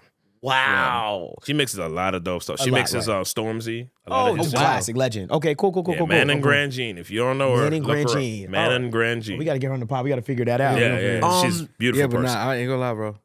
As a consumer, I think as a consumer of the generation of the shit you mixed, but also the shit that I caught up on, and I was like, oh yeah, I gotta take in my OUTKAST, and I gotta take in Locked Up by Akon, shit like that. It's like, bro, yeah, it'll be nighttime for a lot of people. Especially don't let them put like the verses caps or like, all right, 25 songs. It's like, Oh yeah, just put your shit. 25 best for it. just GG. You know that. And I wanted to answer the question. I wanted to get back to the answer of what mix I learned the most. Oh, from. yeah. Which one you learned the most please, from? yeah. I was thinking about it. Uh-huh. I think it would have to be a TLC record, and I'm gonna tell you why. Okay. And I don't know specifically which. Scrubs could be one, but it could be. And the reason why I would probably gravitate to a TLC record, Okay. is because that was the point in my career where I had the disparity between the level of the records I was working on and the knowledge I had was probably the greatest. Gotcha. So Okay. I'm working because you got to remember at the time TLC was the largest selling girl group of all time, time. at that That time time. before Destiny's Child. Ooh, Yeah. I'm knocking over lights. They're gonna kill me. Ain't do it. Scratch that from the camera. So before Destiny's Child, TLC was the biggest selling girl group of all time. Right. They Crazy Sexy Cool sold 28 million records. Yeah. And I that's think that might still be the crazy. highest. Yeah. Nuts to hear. You see what I'm even saying? today. Yeah. Right. So working on that caliber of stuff, working with Babyface, with Dallas, with Jermaine Dupri, and at that time in my career, that was in 1995 when Crazy Sexy Cool came out. I just got out of Full Sail in 1992. Jeez, So okay. just 3 years in, yeah. I'm Right. working on some of the largest records ever. Right. The disparity between what I knew and what I was working on was huge. Right. And so that's why I would pick TLC, because I learned so much in that process. Right. And I also kind of would probably say in lockstep with TLC would be the OUTKAST records, like early OUTKAST. So like Southern Playalistic, on AT Aliens, the records I mixed on there, learning, sitting with a mastermind and a genius like 3000. Right. Because he was the only one that came to the mixes. Like, let's be honest, Gotcha. Big Boy never. The Big Boy's cadence was when we were mixing. Big Boy would show up for a good 30 minutes. Right. He would crack a bunch of jokes and then go to the club with his entourage. So it'd be me and Dre really sitting there mixing the records. So Right, I right. learned a lot from him too. Right. Wow. So I learned a lot from him and I learned a lot from Dallas. And one of the key things I learned, and that's why I tossed to TLC first. One of the key things I learned in mixing records, Dallas taught me this, is when you mix these R&B records, mix them like hip hop records. That was the sound of the 90s. That was the formula of the 90s. You're absolutely right. Listen to all the 90s records from Aaliyah to Janet to whoever. Right. Hip hop. They were banging. Yeah. They were like hitting. R&B beats. And it was like, you could have like a ballad and then it'd be like, boom, Yep. like Timbaland, all that. That Exactly. developed that sound. So the 90s sound was Dallas always being in my ear going, hey man, I know these are R&B records, but mix them like hip hop. Make them hit. That's how I scored that mix on Monica. Gotcha. Because my mix sounded like a hip hop record. Right. Don't take it personal. Right. The sample was backseat of my Jeep. The sample was LL. Gotcha. So I'm hip hop minded. Right. And I got them kick stumping. Right. Where Dave Way and Mike Dean and all those guys were trying to back off of that because she was singing. They were approaching it like an R&B record. And Right. again, mad respect to Dave Way and Mike Dean and all those guys. They were way better than me at the time. But I approached it from a very, we got to highlight this sample. Backseat of my Jeep, that sample was crazy. Right. Boom, boom. Right. That's insane. I wanted it to sound raw and rugged. And Right. Clive and Dallas felt me. Right. And So- it served the record. And that was the theme of the 90s. Mix these R&B records like they Hip-hop hip-hop records. And that's why I feel like R&B in the 90s was so prominent because it felt fresh, it felt new, and it, you know, we had hip hop, but it was like R&B was like, now I'm getting the singing because realized rappers weren't singing, you know, yet, but we were getting like the ballad, like it was like the culmination of just like music. And then it bled over into pop music. The 90s was the establishment of how much hip hop drives culture, pop culture, R&B culture, world culture, fashion, and right now hip hop drives everything. For sure. I listen to these pop records. I know you know. I listen to these pop records today. I'm like, this is hip hop. Like every country. Some of the 90s artists started running to us in the 90s. You got to remember this Madonna thing happened in 1994. Oh, that is so true. Right. Cher happened right at the last end of the 90s. Like they were running to us for that sound because they knew it was hot. Right. You see what I'm saying? Right. That makes sense. Drives hip hop drives everything. And I've seen these shirts, and I don't say this with a bias. Maybe I got a little bias, but I've seen these shirts or memes where it says Atlanta influences everything. Yes. Atlanta influences That's everything. a very like common statement. Like I'll be honest with you, a lot of people say that. Like I remember, I'm a New Yorker, right? Okay, all right. Shout out my city. You know what I'm saying? We in Atlanta though, so you gotta be careful what you say. But I remember, you know, we would always say that. Like y'all influences, especially with like OUTKAST, like. There's so much influence in Atlanta that always hit New York. That's why everybody said if your record pops, and this is the thing, your record pops in New York, it's like Atlanta, Miami. Like it's just gonna work. Like It has to, and it's The South has had a hell of a run, and it's OD. still running. It's still OD. running. OD. as someone who was born in the 2000s. And me and KP was talking about this the other day. What Motown was to y'all is what LaFace was to me. Oh, Like, LaFace. I don't think they'll ever. Hey, will let me ever. tell you. That lineup. LaFace couldn't miss.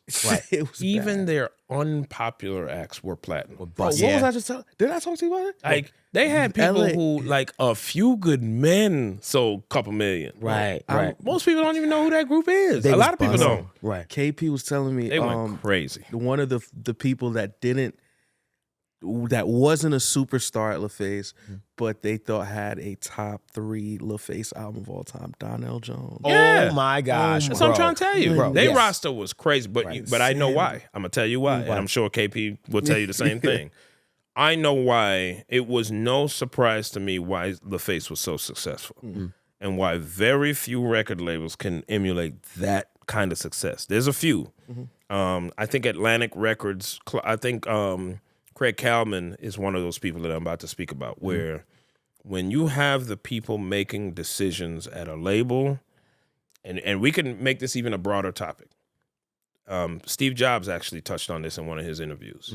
When you have people at a company that make the decisions that are also directly connected spiritually to the product, they're going to win. And so the thing with LaFace is L.A. Reid, Babyface, KP, all the people that were in the positions to make musical decisions were musicians. Right. We're people of the music. They understood the music. And what KP brought to that label is the same thing Dallas and Jermaine Dupri and LaFace brought to Clive Davis, which is there's levels. So Clive had the infrastructure, the money, the reach, but Clive didn't understand the streets. Right. Sure. So that's why you got to go get Jermaine and Dallas and LaFace who understand that. Because Clive wouldn't have signed Biggie, but Puff would. Right. That's why Bad Boy was arrested as well. You see what I'm saying? Puff could look at a big, dark-skinned, grimy, sweaty-looking dude and hear and see the talent. Clive couldn't see that. Clive needed a polished Whitney Houston to feel like that was a star. Right. But he was smart enough to know what he didn't know. Right. When you know what you don't know, you'd be like, cool, you go do it. And so LaFace was, and we could say the same thing about Bad Boy to an extent. yeah. Sure. Where Puff understood music. He understood, Puff had a very DJ mentality. He understood what made a party rock. He signed all the acts that he know he could make party hits. His songs are still, no matter, aside from what you think of Puff personally and all the stuff he's going through now, he made hit records at that point. And so LaFace, their formula was you had musicians at the helm making the decisions. And the same thing Steve Jobs pointed out with companies like IBM is, the problem is why IBM went under is they had a bunch of attorneys making the decision who weren't connected to the product. He's connected to the product. Right. Yeah. And that's why Apple grew and thrived is because he was he was a nerd. He was connected to the actual thing. Right, and he understood it. Even what a great way to think about facing that. LA prior to that, like musicians at the helm are for real. Like coming from Don't Be Cruel, coming from that era, and those They understood culture. those was LA drums with babyface softness, right? Like it was the softness of babyface on the pen, but attached to a tough guy like Bobby Brown. Absolutely. It was like They understood it. They understood and it. for a guy like KP to be like, hey man, y'all need to sign OUTKAST. Like OUTKAST, Goody Mob, all that whole section of LaFace would not have been without KP. Championing, going, hey man, I'm telling y'all, these are like OUTKAST is one of the biggest rap hip hop groups of all time. Yep. KP saw that back then. Right. Same thing with T.I. He saw something that everybody else couldn't see. Right. I remember when T.I. was on Ghetto Vision. Yeah, Ghetto Vision. Man. You know what I mean? Yeah, I'm serious. I heard a lot of things about T.I., like, you know, his first deal and like things didn't work out. Then he kept working and then bow. You know, like the King album. right. Like KP saw some joints, man. I'm telling you, I knew early on when I started, like, and the thing is with KP too is me and him weren't just in a business space. Like KP is and was my friend, and so like we did family vacations together. We went on ski trips together. He came skiing with us a couple times, like so that we vacationed together. Yeah. Right. So I got to, and on vacation, KP would always pop in some. I remember one time we flew into Denver, and he'll tell you the story. We flew into Denver. And it was me, KP, Charles, Shanti Dawes, all of us, because all of us skied. Okay. We were like the black people that skied. yeah, I was like, I was a lot of black people skiing. This is interesting. Yeah, we'd be like, we going skiing, and everybody be looking at us like, Cold. what's wrong with y'all? Like, so it's me, Charles Asbury, who worked at LaFace forever, Shanti Dawes, who I'm sure y'all know Shanti, KP. At the time, was my wife? My wife was we were probably dating at the time. I don't know if we were married, but all of us, you know, we go skiing every year. Dallas used to go skiing, so that's how I even got into it. Right. So we fly into Denver, and we start driving to Aspen. Okay. And there's a snowstorm. So I'm always the driver because I don't smoke, I don't drink. So I'm always the designated driver. Always. Yep. So I'm driving hella slow. Right. Because the snow is coming down so hard, you can barely see a foot in front of the car. So I'm like, I'm not going to kill us. We're going to get there safe. Right. Y'all have a ball. Right. So they in the back smoking, KP smoking, and he pops in Yellow Wolf. Oh, wow. We listened to Yellow Wolf from Denver to Aspen. It probably took way longer than it should have took because I was driving slow. Right. But that shit was banging. Like, we had a good time. I remember those days. I remember that Piff. Like I remember, bro. And this is before Yellow Wolf even came out. This is when he was thinking about signing him. Wow. Popped it in. And so by the time we get to Aspen, I was like, yo. And then I ended up mixing. Wow. He ended up calling me to mix random. it. Wow. Yeah, but KP had that ear. He had that vision. He's always understood culture and understood how that moves and what that looks like. And you know, he was. A lot of people don't know he was in the early TLC videos. He was in. Oh, he was. Yeah, he was. He played Chili Boyfriend. Yes. In the second video. In the second Zaire, video. clip it up. Like just show that one. find that. Like, He had on like I think like a jersey. He had on like when everybody was rocking the baseball jersey. Okay. Yeah, KP, Oh my God. Yeah, he been in it, man. He know That's this. what's up. He is one of those people who I think is very under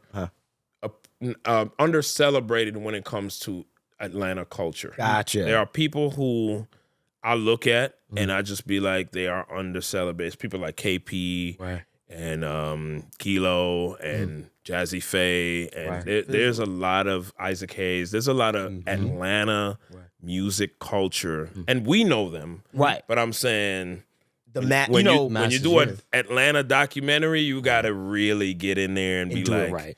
KP, Ian Burke. There's these people that had so much to do with what Atlanta became. Right. Yeah, that just you got to give them their flowers and stuff like that. absolutely. Well, Shanti does. Those Right, kind of like you said, Shanti. I want to say thank you to KP, because obviously Put this together. he Yeah. did put this together. Obviously, is it okay to say your relationship with Yeah, KP? for sure, yeah. KP's his manager and stuff like that. Which shout out to you, lucky man. Shout out, thank you, KP. And just saying thanks to KP because obviously, you know, we whispered in his ear like, yeah, we would really like Leslie, and I didn't know that y'all had a relationship. But Absolutely. he happened to No, mention it was literally we was in the car on the phone. We was like, all right, yo, we doing Atlanta. Are we gonna get an episode while we're in Atlanta? Right. Because I'm trying to leave Sunday. He was like, we're gonna try to do an episode before we leave. He was like, who can we do? Leslie's there, Guru's there. Right. Do we make some emails? Do we call yada yada? Right. And he's just hearing us on speaker. He's like, I'm gonna call Leslie, and we're still on the phone. it was me on the phone, and I was like, and he's I was like, yo, tell KP, yo, it's all good. Like, it's all good. Like, he ain't gotta, and my then bad. Next Like, thing I know, Leslie's on the phone, and it was just like group chat. And just like the other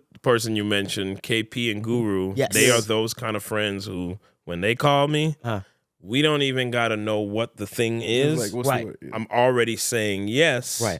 If I'm available. right. KP knows that. So he knows the only thing that's going to make this not happen is if he ain't here. Right. And If that's I'm it. on vacation with my family, Yeah. you know. It is what it is. Speaking of which, what did Guru call you about? Bro, come on, bro. Come on. Yeah, well, what we're talking Yeah, about so is... we have that yes. kind of relationship. Right. And we over the years, met Guru a long time ago, and we were both coming up in this industry, and I just knew he was one of those special people Right. that was, and then, of course, when he landed the gig with Jay, and I just knew, but we always were friends. We always, Right. and that's the thing about engineers in this business, too, is a lot of people and a lot of young engineers perceive that we're all competition. And there is some level of healthy competition. Sure. But I'm never competing. I'm either looking up to you or we right there neck and neck, and we Right. just happy for each other. When somebody get a win, I'm gonna tell you, and people will know, not just from what I post, but any one of those guys will tell you, I'm gonna reach out. When Tizio and Neil and Colin, when they all won Best Engineered Album, Yeesh, yes, that's a Jaguar big too. deal for engineers, man. Like, and I was so happy for Same, those dudes, same. man. I called Neil. I was like, bro, Best and we was engineer. yelling on the phone, Yeah. and me and Tizio, like, Right. so people be thinking that we're competitive, and we are, but we love each other and champion for each other. Right. So me and Guru, just got that kind of relationship. So about right before, or I should say, I don't know the year that it Got was, you. but so he calls me a few years back, and random, and we talk every now and then, but just random calling on Monday afternoon. Right. Yo, Les, I need you. And usually, like I said, when I get that tone, when I Right. get that, I need you. Right. All right, cool. What you need? All right. Hey, can you get on a plane and be in London, as soon as possible? You can get on a plane tonight, tomorrow morning. I said, well, I'll check flights tonight. I was like, well, who's going to pay for it? Who's reaching out? He was like, hey, we'll have somebody reach out and book he was like, book the flight and then you'll get taken care of in the morning and we'll have everything reimbursed and you'll all get set up, da-da-da. Right. Now, mind you, we still ain't discussed who the artist is. Right. I have no idea. I don't know if it's something for Jay. Right. I don't know if it's something for Jay Electronica. I don't know if Right. it's something for Rhapsody Right. because he has his hands in so many different things. Right. But it was a yes. Off Period. Right. So booked the flight. I actually called my wife. I said, hey, baby, can you look at flights to London real quick? I might have to go tonight. Let me know if you're going to need some extra help with, sitter and da-da-da. Sure. I don't know how long I'm going to be there. Guru hit me. Right. She was like, all right, babe. And then she called me back. She was like, you'll probably be better off trying to fly out on Virgin tomorrow in the morning. And I was like, cool. Hit Guru back. Yep, I can be there tomorrow. Right. Cool. All right. Give you more information once you land. So you have no idea why you're going to London at that point. Gotcha. Okay. That was the extent of our conversation. Right. I get on the plane, and I said in behind closed doors, halfway on the flight, I'm sitting there thinking to myself, damn, I wonder who we about to mix. Wonder how long this gonna take. I wonder what's the situation. Right. All right, whatever. It's Guru. Right. So I land, get a call, figured out it was for the Carters. I figured out that they were doing an album together, Jay Right. and Beyonce, Right. which made sense as to why Guru was the one to hear me. Gotcha. Because usually I was involved in Beyonce projects before, and Right. usually Stewart hits me. Okay. Stuart White. White, her engineer. Shout out Stuart. Stewart are always, because he always wants us to be involved and collaborate and da-da-da. So Right. We have a team nickname, the Avengers. Okay. Okay. So usually Stewart is the one that calls the Avengers. Okay. That's But hard. Guru called the Avengers this time. So I was like, so it was a little different. And I Right. realized, oh, they're making an album together. Right. That's dope. The Right. Carter's album, that first album together, dope to be a part of that. Right. All right, cool. Right. And then we get there, and then on the way, in the car at the airport, I have her assistant on the phone. I have Jay's assistant. I have everybody kind of reaching out, and they're like, "What studio you want to work at?" I was like, "Hey, if Metropolis is open, I'll take that one." Right. And then they had Tony Maserati at Church Studios. They had Stewart at Abbey Road. So we're all spread out across London at all the iconic studios. Right. Yeah. And then coincidentally, most of the nights, everybody would meet up at Metropolis for us to go through our round table of judging each other's mixes. Wow. Or we would meet at Church. Church became the studio that we met at the most, Church Studios. Right. So we would go over there, meet up, and it's like, so Tony Maserati has a couple records, I got records, Stewart got records, Right. Yeah. Guru got records. But even with the individual records that we were all mixing, we were all mixing on each other's records. And it was a cool team. And nobody brought any egos. We left egos at the door. Wonderful. And it was a cool experience and it's the way we always work on their projects, which is it might be a Tony Maserati record there. He's like, you know what, Les, I don't know if I'm getting these 808s right. Let me just send you my session. Can you tweak my 808s? Right. And I'd be like, okay, while you do that, let me send you my session because her bridge, I just want to really take it there. And I know you know. Tony is always the one, and we all have our specialties within the group. Sure. So Tony Maserati is the one who gets her vocals perfect. Gotcha. She loves the way he has her vocals sounding. So we all check in with him. Vocal vocally. sound. Got you. Wow. And then they all check in with me for the low end. You know they the know I'm gonna vibes. have them 808s hitting right. Same thing even with Cowboy Carter. When Stewart hit me, he was like, man, we got this record, the Sweet Honey Buckin' record, and we got it. That 808 got to sit right. Like, we need you to mix that record. I was like, cool. Straight up. So we know what each other's strengths are, Right. and we just all go in. And, we Wow. work together. There's no egos. We don't be caring. Like, Right. let's go. I wonder Wow, how long did that album take? Because for us, it was a surprise. Like, Yeah. We only had a week to mix it. That's the other. That's the reason why that's the code why Jay hit Guru and said, "Hey man, get the Avengers. We need to get this done in a week. The whole album." Wow. And the same thing with Cowboy Carter, and the same thing with the Lion King album. Same thing with a lot of her albums, where a lot of the cadence really is about security. Like she doesn't want to mix her stuff too early and then leaks and all this stuff. So she wants to mix it close to the vest. Okay. She wants, like, when we mix, master, put it out. She wants that to happen in the same span of a week. Okay. So to get it all done in a week, we got to call the Avengers. Right. Yeah. Everybody got to be on their Ain't task. gonna lie, We locked in. We know it's like we all know the assignment. Right. All our wives know the assignment. My wife, my family knows. Okay, he's mixing Beyonce. He's on. Leave him the fuck alone. Yeah. Give him what he needs. Right. My wife would just know. She knows. When I was mixing Cowboy Carter, Right. all right, babe, I'm about to be mixing B. She needs this done in a week. All right, cool. She's bringing lunches into the room. She knows. So- That's fire. My kids know not to fuck with me. Leave Right. me alone. Leave him. Like, He's mixing in. everybody knows the assignment. Right. Yeah. That's hard. Shout out to whatever graphic designer is about to make a Avengers poster with Facts. all of them With them on it like hard this. as hell. Facts. With him holding a SSL under his arm and Make everything. me Iron Man if you Yeah, I can. bet. I got you. Somebody I got you in get that. that little. Let's Shout out do Rhodes. this. Shout out Rhodes. The Yeah, Avengers. give us the members and somebody's gonna make it. I think Stewart is the most skilled of us. He's, and I'm not just saying this because of Stewart. He's really the most skilled. Like I love Stewart. his skills are impeccable. The way we call each other, even on stuff we don't work on together, I'll be calling him all the time, like, bro, how did you do this? Right. Da da da. And that's another thing too. Just to understand how Pharrell always has this thing where you got to share the codes, just to understand how the engineers share the codes. Right. I remember when Charlie Puth came out, I called Manny and I was like, bro, how did you make this album sound this way? Right. Tell me everything. Do you have 4 hours? Okay, cool. And we was on the phone for like 4 hours. I was podcasting. Tell me just to let everything. you know. Right. Tell That's me right. everything. Right. Yeah. So, Stewart would be, I think Stewart would be Captain America. Okay. Gotcha. This is great. I think Stewart would be Captain America. Huh? I think I would want to be Iron Man, and I would hope that the other members of the Avengers would want me to be Iron Man. I like the Iron Man thing. Okay. Like, you know, Cool. I think I can be Iron Man. And your specialty, and you feel like you are like, what do you feel like your What I bring to yes, it, yeah, speed, and I don't mess with what they've all created. I don't go in there and try to dial in Stewart's vocals. Right. And so I just make it bang Right. and make it feel good. So that I think for me, that's where I come in to help with the speed. Gotcha. Because we got to get a lot done. Right. Yeah. And we got to figure out how to take what we got and make it work. But we can't spend time tweaking this and tweaking that. I hear you. Got you. So I'm more of the speed guy. Got you. Okay. And make the low end bang. Right. I think Guru would be. Who else in the Avengers? I'm trying to think. Got. I don't want to say it because I feel like it'll throw. I Yeah, want you to. Okay. Yeah. I think Guru would be.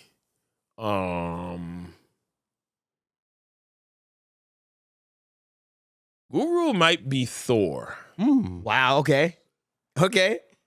And what makes you think Thor for Guru? Because Guru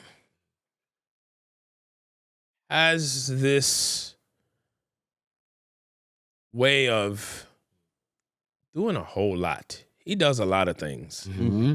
And Thor has like a wild way of doing a lot of things in a sense, like Lie. He like, just has he wild has a he's got a powers. hammer and he can just fly. Thunder. He Yeah. can time travel. Yeah. He got a lot going on. Right. So I think Guru would be Thor. Got you. I think Tony Maserati would be.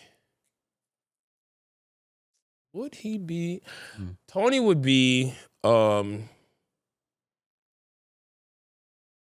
Might be Hawkeye. I knew he was gonna say that. I felt that was coming. I knew he was gonna say that. Because he's very Tactical. He's tactical, Right. Very precision, precise, yeah. Right. He be getting stuff right on the mark. Right. He's really that guy. Right. Like, Right. yeah, right. he's that guy. Okay. And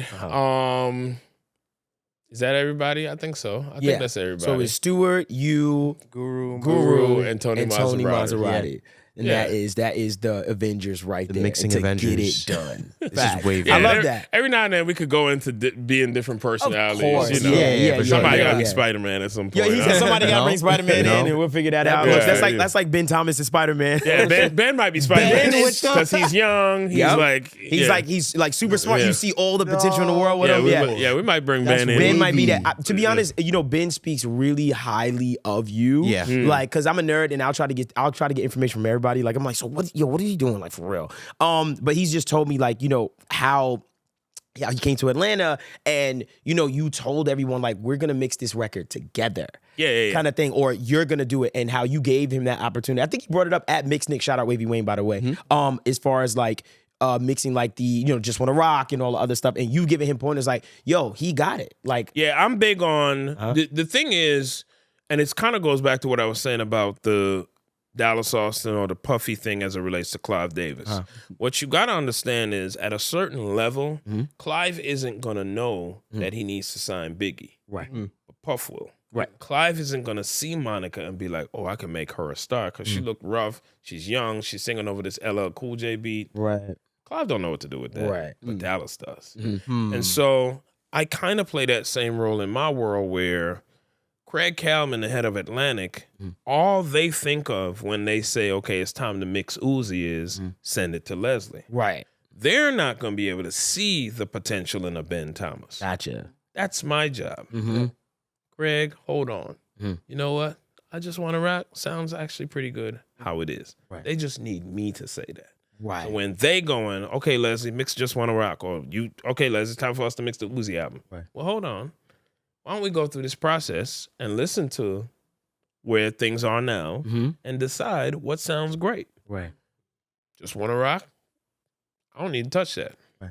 Get that to Ben. Right. Let him have his credit. Right. Couple other records? Nah, Ben got it. Right. I might have one or two things to tell him to change on one mix, Right. but he got it. Right. Because why? Why do I need to mix everything? You see what I'm saying? I hear you. That's not doing anything for the culture. That's not doing anything for Ben. Not doing anything for me. Right. You know, it's more about it's a team effort, And it's about what we always talk about, servicing the art, servicing the artist. And the best thing for that Just Wanna Rock record was leaving the mix how the fuck it was. Got you. It sounded amazing. It was banging. Right. Ben did his thing. Right. I don't need to touch that. Right. And that, shout out to you for having that weird, like that foresight to basically like, because obviously there's a big thing that you did. You know what I mean? That, like, and I think that I'm saying that because you know how things can be. This is the music industry. Things are cutthroat. People are selfish. And just for you to be like, and we knew that record was going to be a record, like before it even dropped. Mm-hmm. And for you to say, give that to him, that's a big deal. That's a life-changing thing. thing. It goes back to that monumental moment in my life where Rick Rubin said, figure out how you live, incorporate that into how you work, and then if it works, you living right. Right. If it doesn't work, you may need to change the way you live also. You see what I'm saying? So that's how I am as a person. Right. Yeah. I'm not going to do no extra shit that I don't need to be doing. Right. Right. I'm just not. Right. Understand. So, and I'm the person who will pay a little extra for a service or to be comfortable or X, Y, and Z. So that translates to that. Right. I don't have to take money out of Ben's pocket to just because I want to mix it or I want to have my name all over it. Right. That don't matter to me. Right. I just want the best for the thing. And I'm a part of this thing. Right. Let me make sure it's the best it could be. That's the thing I'm on. And it's the mentality of the Avengers when we do J or B or BNJ or whatever. Right. That's our mentality, is what's best for this thing. Right. Neither one of us is more important than this thing. Right. What is best for this record? So that's why a Tony Maserati can say, hey, Leslie, you fix my drums. That's why I can be like, hey, Tony, why don't you touch my bridge real quick? Right. Understood. It ain't got nothing to do with I want to be the one to mix the entire song. Right. I want the song to be the best it could be. And we Right. want, when that girl takes her time out and sits down on that couch, we want her to go, mixed approved, mixed approved, mix approved, mix approved. That's what we want from her. Right. We don't want to waste her time. Right. So we as a collective are like, how can we get this shit done, quick, banging, to where she could sit on that couch and give us a whole bunch of thumbs up. Right. That's the best feeling ever when we're all in the room and she's like, all right, that one's approved. Like, All right, that one's approved. All right, that one's approved. And it's all our mixes. And we're like, yeah, we're all like secretly high-fiving like, oh, good shit. We good. My God. We just got to turn up the snare. yeah, A my dB. guy, we good. Yeah. That's awesome. And, you know, on that note, and I just want to end on that note and say, you know, the quote that you made from Rick Rubin and stuff like that, I'm not going to lie. Like, I'm really going to review that, like, mentally for myself. Ladies and gentlemen, make some noise for Leslie Brathwaite. Yes, sir. Thank you. Man, Thank you. like, dude,